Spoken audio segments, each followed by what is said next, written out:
할렐루야. 네, 다들 지난 한 주간 평안하셨습니까? 네, 6월 셋째 주일 사부 예배에 나오신 여러분 모두 환영하고 축복합니다. 오늘은 아버지의 원대로 이런 제목의 말씀 함께 나누겠습니다. 제가 캐나다 토론토에서 유학하던 당시에 제 큰 딸은 초등학생이었습니다. 그 아이가 현지 학교를 다니는데 일본인 여자친구가 하나 있었습니다. 그 일본 여자친구의 이름이 모에카라는 친구였습니다. 같은 동양인이다 보니까 서로 친하게 지내고 또 가족끼리도 왕래를 하곤 했죠. 그 모에카 집에서 저희 식구들을 초청을 해서 하루는 그 집에 이제 방문을 하게 되었습니다. 자그마한 선물 하나 사 들고 그 집에 갔더니 정통 일본식 가정 요리를 준비를 해 놓았더라고요. 이제 아내들은 주방에서 조금 더 요리를 하고 남편들은 함께 소파에 앉아가지고 이런저런 이야기를 나누었습니다. 이 모에카의 아빠는 켄지라는 이름을 갖고 있었습니다.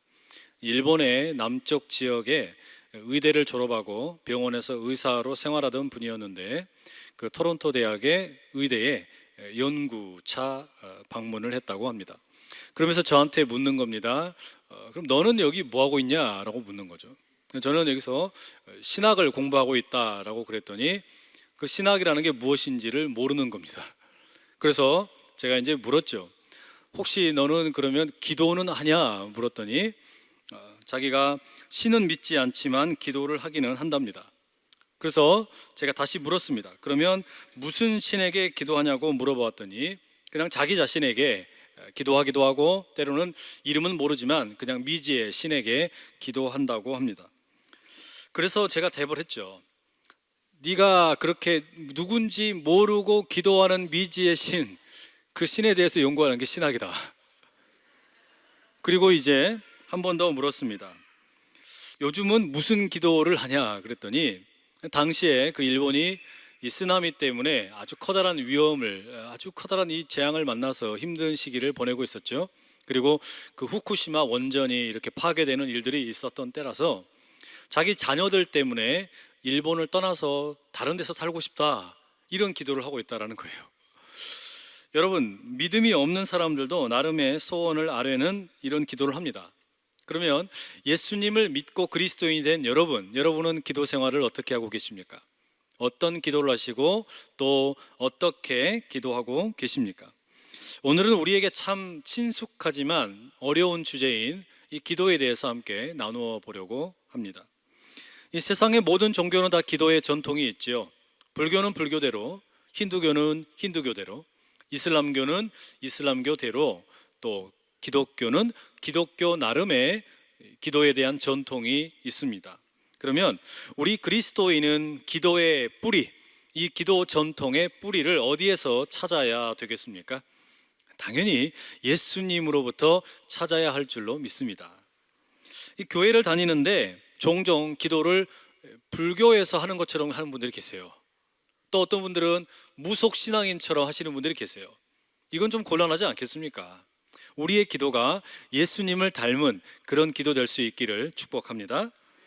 그래서 오늘 우리가 읽은 본문, 이 누가복음 22장을 가지고 예수님께서 기도하시는 모습을 한번 따라해보고 어떻게 예수님이 기도에 대해서 우리에게 가르치시는지 상고해 보려고 합니다. 이 누가복음 22장의 본문은 예수님께서 이제 십자가의 고난을 앞에 두시고 기도를 하기 위해서 감람산에 가신 내용입니다. 이 마태복음과 마가복음에서는 이 동일한 본문을 다루는 장소에서 이 기도의 자리가 겟세마네라고 말하고 있습니다. 누가복음은 하지만 겟세마네가 아니라 감람산이라고 적고 있습니다. 다른 말로 바꾼다 그러면 올리브산 혹은 기름산이라는 것이 감람산의 뜻입니다. 그런데 이게 그러면 다른 거냐? 그렇지는 않습니다. 겟세마네라는 이름이 본래 아람어로 갓세마니였는데 이것을 그리스 말로 옮긴 게 겟세마니이고 그 뜻이 기름 짜는 틀이라는 의미입니다. 때문에 겟세마네나 감람산이나 동일한 지명이라고 말할 수 있겠습니다. 그렇다면 예수님께서 이 겟세마네에서 혹은 감람산에서 드리는 이 기도, 우리에게 무엇을 가르쳐 주고 있을까? 오늘 한번 세 가지 정도로 나누어서 정리해 보려고 합니다. 우선 첫 번째로는 이 본문은 예수님께서 기도하는 습관을 가지고 계셨다라는 것을 우리에게 보여줍니다. 본문의 39절 이렇게 기록되어 있죠. 예수께서 나가사 습관을 따라 감람산에 가심에 제자들도 따라갔더니, 예수님께서는 습관을 따라서 감람산에 지금 기도하러 가셨다라는 겁니다. 여기서 우리가 눈여겨보게 되는 단어가 하나 있는데 바로 이 습관이라는 단어입니다. 이 습관이라는 말이 그리스 말로 에토스입니다. 이 에토스라는 것은 개인에게 적용을 시키면 고정된 생활 습관, 그리고 사회나 민족에게, 어느 나라에게 적용을 시키면 관습이나 전통을 가리키는 것입니다. 어떤 행동을 반복해서 하다 보니까 그게 개인에게는 습관이 되고, 그리고 나라나 사회에는 관습이나 전통이 된다, 그런 말이죠. 그런데 이 에토스라는 말을 그리스의 철학자였던 아리스토텔레스는 조금 확대해서 사용을 하게 됩니다. 자기가 쓴 수사학이라는 책이 있는데 이 책에서 말하기를 말하는 사람이 가지고 있는 성격 혹은 성품, 이것을 가리켜 에토스라고 말합니다. 이게 무슨 이야기냐면, 우리가 누군가에게 말을 할 때 내가 말하는 것이 상대방에게 동의가 될 수도 있고 동의가 되지 않을 수도 있겠죠. 또 달리 이야기하면 설득당할 수도 있겠고 설득을 당하지 않을 수도 있습니다. 그런데 내가 말하는 것이 상대방을 설득할 수 있느냐 없느냐, 그 세 가지 요소가 무엇이냐면, 첫째가 말하는 내용이 논리가 있다, 이걸 가리켜서 로고스라고 부릅니다. 그리고 말하는 것을 듣는 사람의 감정에 호소할 줄 알아야 된다, 이걸 가리켜서 파토스라고 합니다. 그리고 세 번째로 말하는 사람이 진실해야 한다, 이게 에토스라는 겁니다. 이 세 가지가 다 중요하죠. 여러분 생각에는 어떤 게 제일 중요하다고 생각하세요? 다 중요합니다. 그런데 에토스만 한번 놓고 생각을 해보시죠. 우리가 때로 같은 내용을 말해도 누가 말하느냐에 따라서 그것이 참 믿어지기도 하고 때로는 믿어지지 않기도 할 때가 있습니다. 그게 무슨 차이입니까? 바로 말하는 사람의 에토스의 차이다라는 말이죠. 에토스가 이렇게 중요한 겁니다. 나의 에토스는 곧 나의 성품과 나의 성격을 말해 준다라고 할 수 있습니다. 그런데 이런 건강한 에토스를 우리가 어떻게 기를 수 있느냐? 바로 습관으로부터 기를 수가 있습니다. 그래서 습관이라는 말과 성품, 성격을 가리키는 이 단어가 동일하게 에토스라는 것이죠. 습관이라는 것이 우리 성격과 성품을 결정하게 되는데, 이 습관이 어떤 겁니까? 어떤 의미에서는 한 사람의 인생을 좌우하는 것이 습관이죠. 이 건강한 습관을 만드는 게 참 중요합니다. 인생의 많은 부분이 대개의 경우에 고정되어 있는 이 습관을 따라서 살아가기 때문입니다. 여러분, 한 10년쯤 전에 베스트셀러로 많은 사람들이 읽은 책 중에 이기는 습관이라는 책이 있었죠. 삼성전자에서 마케팅을 담당했던 전옥배라는 사람이 쓴 책이었습니다. 이 책의 핵심 내용이 뭐냐면, 이기는 것도 습관이다, 이런 말이에요. 습관이 중요한데 이기는 것도 습관이다. 그래서 이겨본 사람이 잘 이긴다, 뭐 이런 이야기를 담아내고 있습니다. 그런 이유 때문인지 모르지만 이 한국의 프로야구 가운데, 이 팀 가운데 이 삼성 라이온즈라는 팀이 오랫동안 우승을 못해가지고 한국 시리즈 우승을 못해서 늘 좌절을 겪었습니다. 그러자 이 팀이 작정을 하고 당시에 가장 강팀이었던, 우승을 날마다 하던 해태 타이거즈의 감독인 김웅룡을 감독으로 스카우트해 오게 됩니다. 왜 이렇게 하겠습니까? 이렇게라도 해서 우승 DNA, 달리 말하면 이기는 습관을 그 팀에 이식시키고 싶었던 것이죠. 그런데 정말로 그리고 나니까 우승을 하더라는 겁니다. 여러분, 이게 습관이 중요하다는 것을 잘 보여주는 이야기죠. 우리가 어릴수록 이런 건강한 습관을 갖는 게 참 중요합니다. 나이가 들면 자연스럽게 습관이라는 것이 좀처럼 변하지 않기 때문입니다. 달리 말하면 중년 이후에 노년의 삶을 살 때에는 사람이 바뀐다는 것이 참 어렵습니다. 이미 몸에가 오랫동안 습관이 배어 있게 되기 때문입니다. 그러므로 어린 시절에 좋은 습관을 갖게 된다는 것은 엄청난 재산입니다.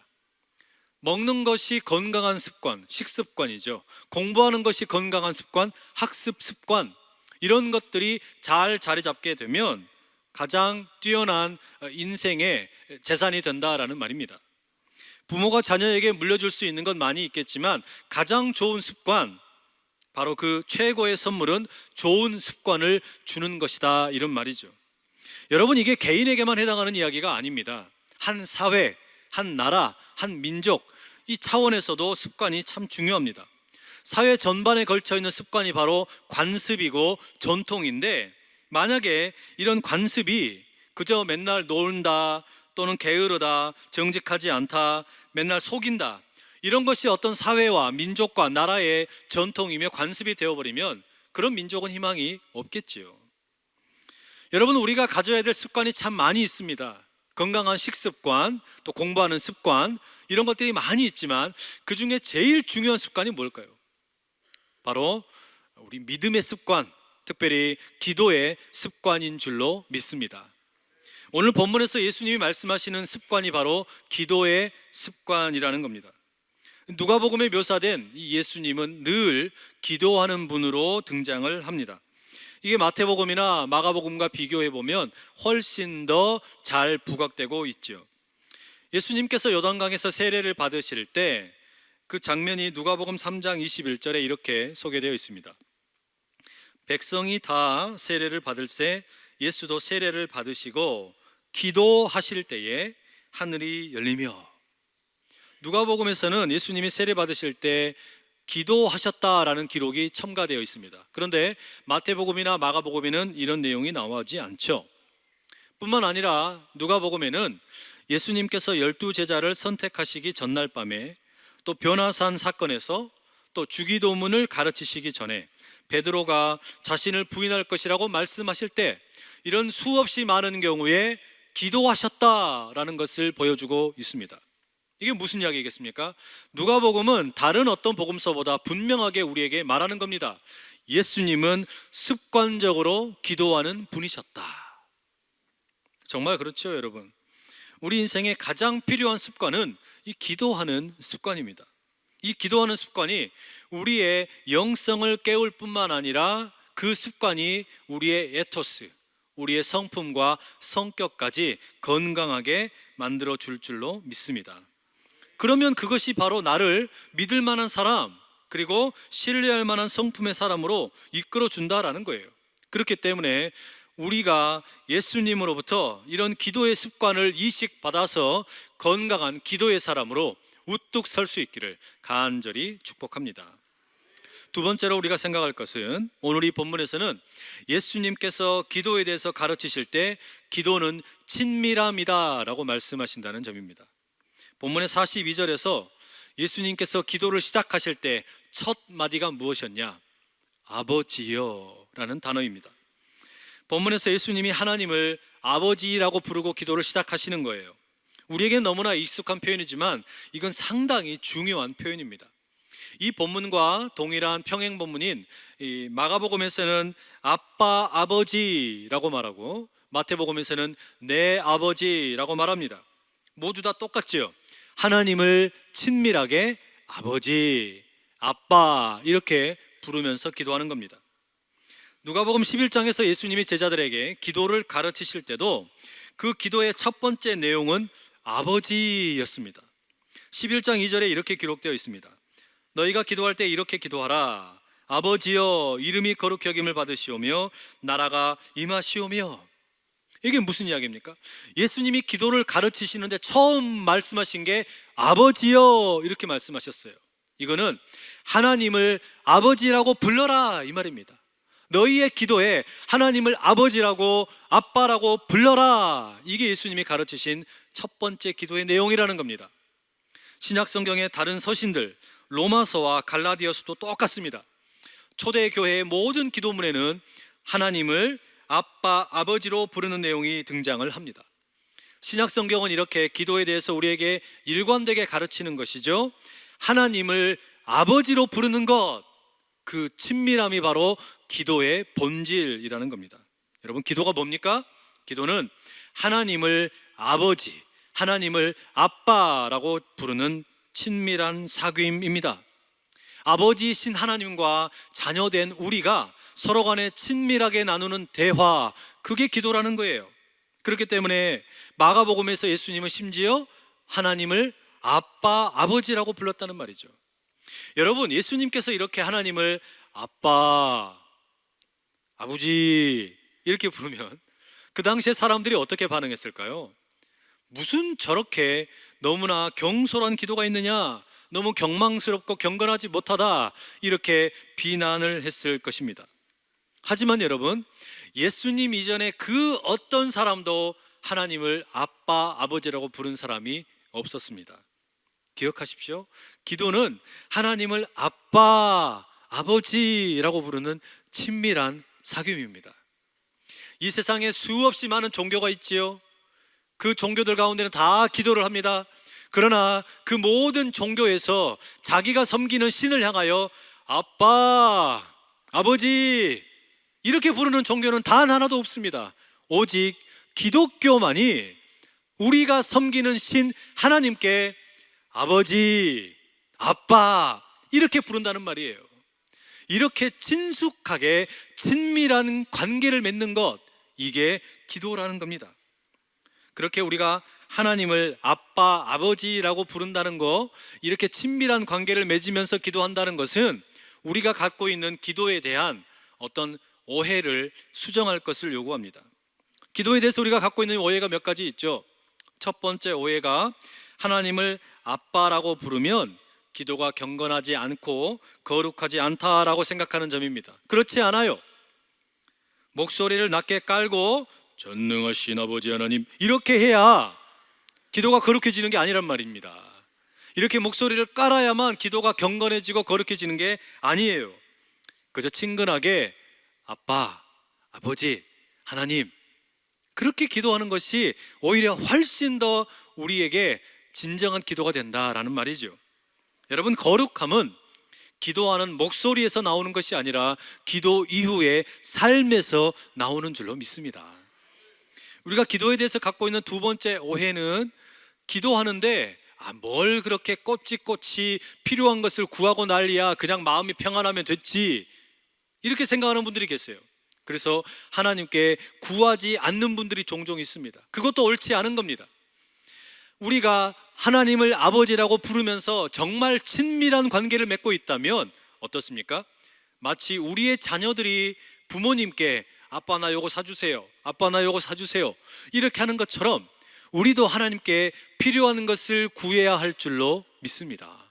당연히 그렇게 구해야지요. 다만 문제는 필요한 것을 하나님 아버지께 아빠라고 친밀한 관계 가운데서 구해야 되는데 마치 하나님께 내놓으라고 협박을 하거나 강요를 하면 그건 기도가 아닙니다. 그건 폭력이죠. 그건 기도가 아니에요.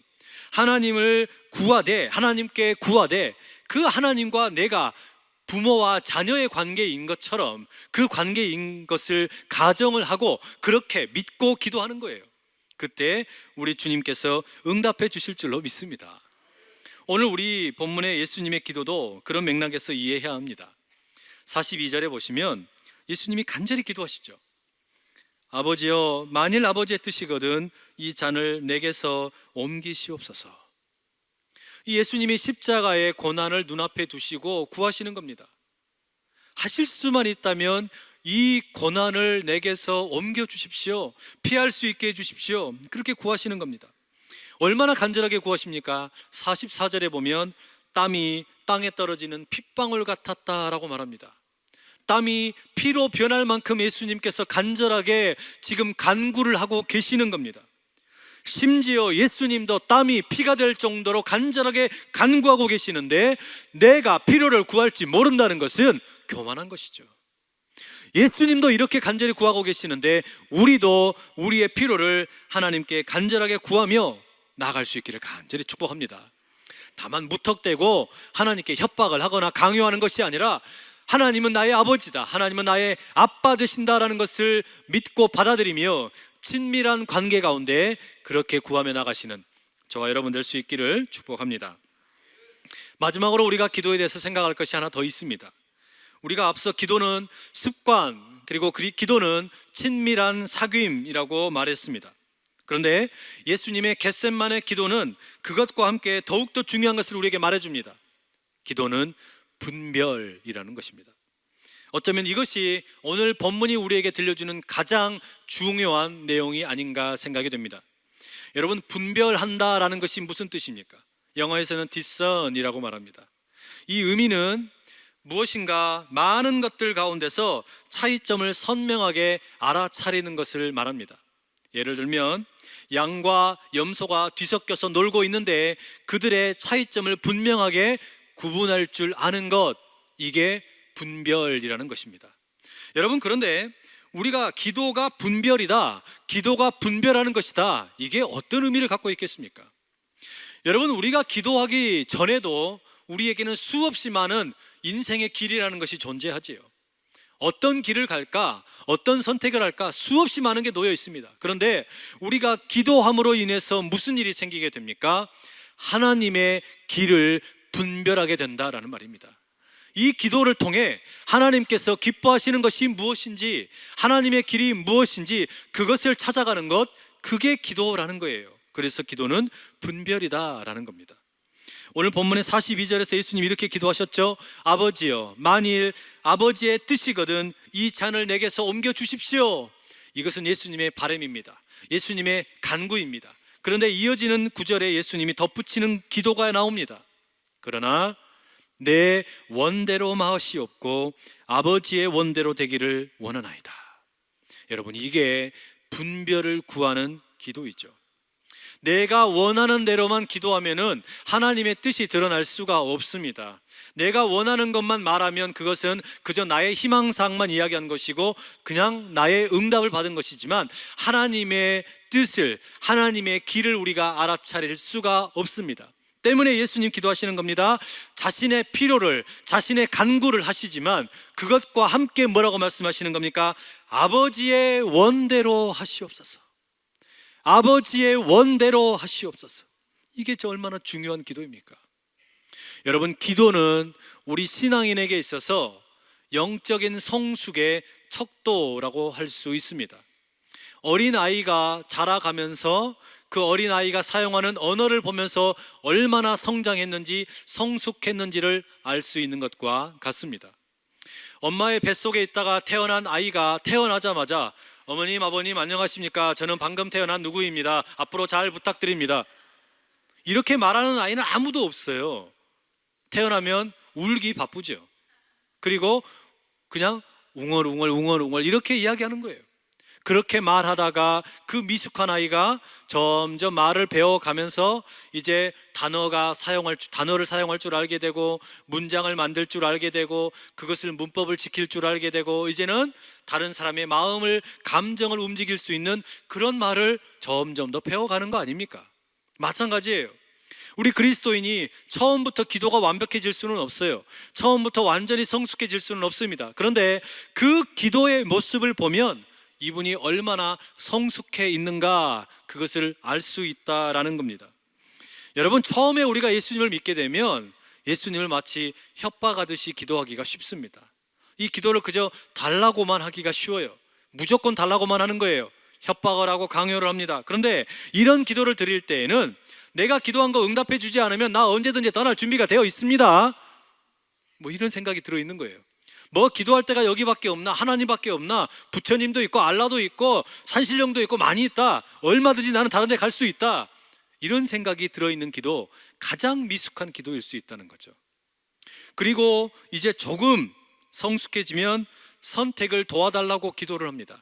수없이 많은 선택지 가운데 내가 좋은 것을 선택할 수 있게 해달라고 기도하는 거예요. 기도하면서 선택을 도와달라고 기도하는데 이것도 성숙한 기도라고 말하기는 어렵습니다. 왜 그렇습니까? 하나님께 협박을 하든지 아니면 내가 선택을 하는데 도와달라고 기도하는 것은 두 개가 다 모두 공통적으로 어떤 행동의 주체가 나라는 데 있기 때문에 그렇습니다. 내가 행동의 중심이기 때문입니다. 내가 인생의 주인공이기 때문에 그런 거예요. 우리가 왜 하나님을 협박합니까? 내가 원하는 것을 얻기 위해서 그래요. 내가 원하는 걸 얻기 위해서. 또 내가 왜 하나님께 선택을 하는데 도와달라고 기도합니까? 내가 선택을 하겠다는 거예요. 내가 선택하겠다고. 내가 결정을 하는 건데, 그런데 하나님은 그냥 옆에서 살짝 훈수만 더 주시면 됩니다. 이런 생각을 갖고 있는 거예요.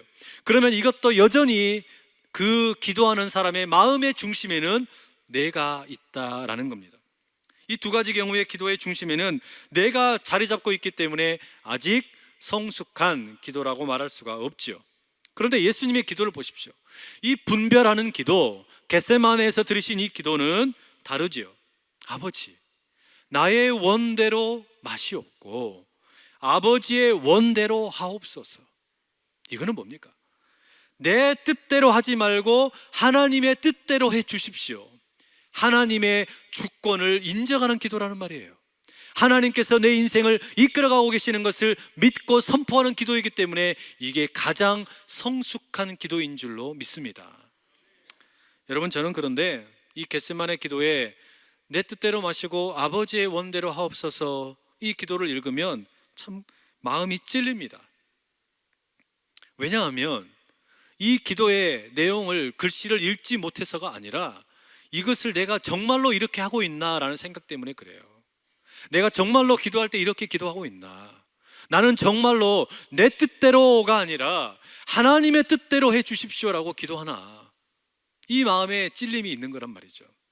여러분, 다른 사람을 위해서는 우리가 아버지의 뜻대로 해 주십시오 기도할 수 있어요.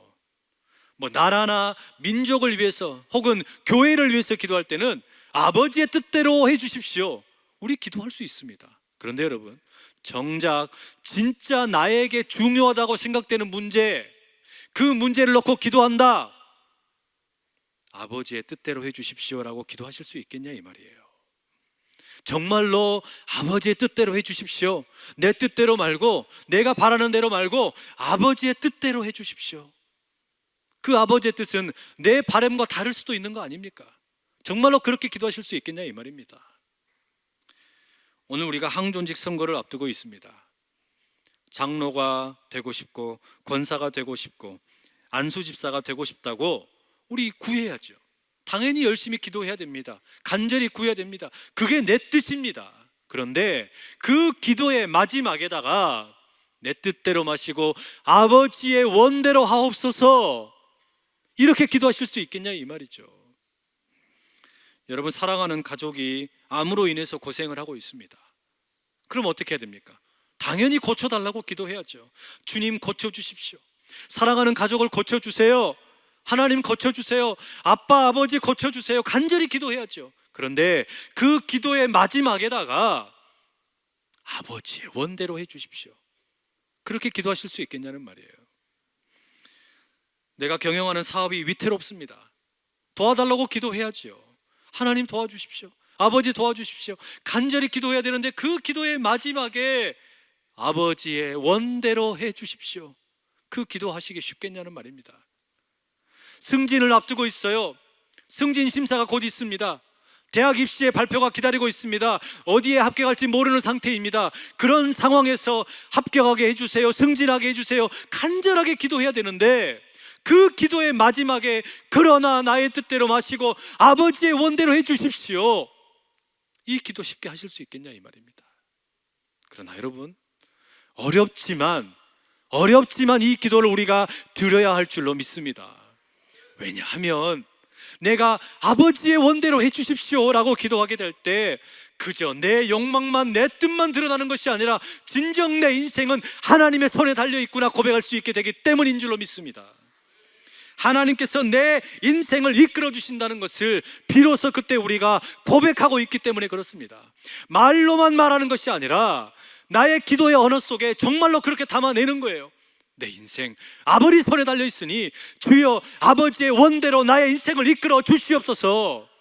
그 기도가 예수님의 기도일 뿐만 아니라 저와 여러분의 기도 될 수 있기를 간절히 축복합니다. 여러분, 기도하십시오. 또 기억하십시오. 기도의 내용이 곧 우리의 신앙의 내용입니다. 내가 아무리 고상해 보이고 거룩해 보여도 기도가 협박이면, 기도의 수준은 그것이면 내 신앙을 언제든 떠날 수밖에 없는 신앙이에요. 내가 기도하면서 선택을 도와달라고 하나님께 기도하면 좋지요. 그러나 여전히 내 인생의 주인공은 나일 뿐입니다. 하지만 아버지의 원대로 해달라고 기도할 때 내 인생의 주인공은 내가 아니라 하나님께서 이끌어 가시는 것을 우리가 고백한다라는 말입니다. 여러분, 오늘 우리는 함께 예수님의 겟세마네 기도를 함께 살펴보았습니다. 어떻게 기도하면 좋겠습니까? 여러분에게 기도가 습관이 되어서 이제 그 습관이 여러분의 에토스를, 여러분의 그 성품과 성격을 아름답게 다듬어 믿을 만한 사람, 신뢰할 만한 사람으로 우뚝 세워가기를 간절히 축복합니다. 여러분의 기도가 하나님을 아빠, 아버지라고 친밀하게 부르며 하나님께 필요한 것을 간구하며 나가는 복된 사귐의 기도가 될 수 있기를 간절히 소원합니다. 그리고 무엇보다도 여러분의 기도가 나의 기도, 나의 뜻만 드러내는 것이 아니라 아버지의 원대로 되기를 구하는 분별의 기도가 될 수 있기를 간절히 소원합니다. 안전장치를 거는 겁니다. 내 뜻대로 마시고 아버지의 원대로 하여 주십시오. 아버지의 원대로 해 주십시오. 그 기도를 드리게 될 때 우리의 인생이 달라지게 될 줄로 믿습니다. 찬송가 425장 주님의 뜻을 이루소서, 찬송가의 가사가 이렇습니다. 주님의 뜻을 이루소서, 고요한 중에 기다리니 진흙과 같은 날 빚으사 주님의 형상 만드소서. 주님의 뜻을 이루소서, 주님 발 앞에 엎드리니 나의 마음속을 살피시사 눈보다 희게 하옵소서. 주님의 뜻을 이루소서, 병들어 몸이 피곤할 때 권능의 손을 내게 펴사 강건케 하여 주옵소서. 주님의 뜻을 이루소서, 온전히 나를 주장하사 주님과 함께 동행함을 만민이 알게 하옵소서. 여러분, 이 찬양 우리 한번 같이 불러볼까요? 주님의 뜻을 이루소서, 고요한 중에 기다리니 진흙과 같은 날 빚으사 주님의 영상 만드소서. 주님의 뜻을 이루소서, 주님 발 앞에 엎드리니 나의 맘속을 살피시사 눈보다 이게 하옵소서. 주님의 뜻을 이루소서,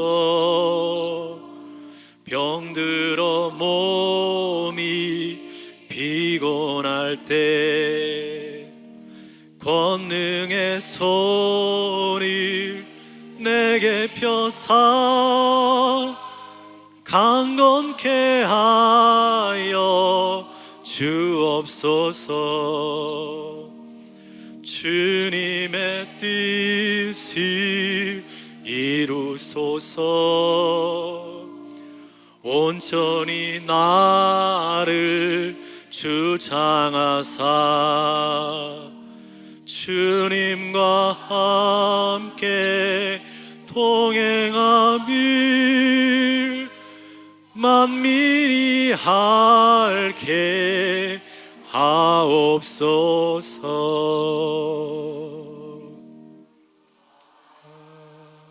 아멘.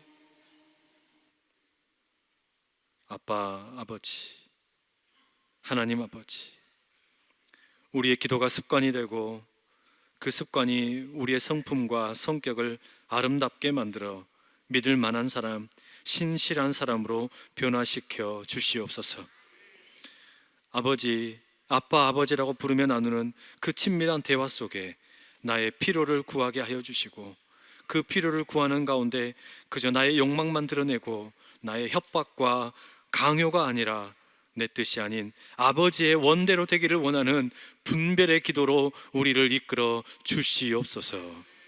예수님 귀하신 이름으로 간절히 기도드립니다. 아멘.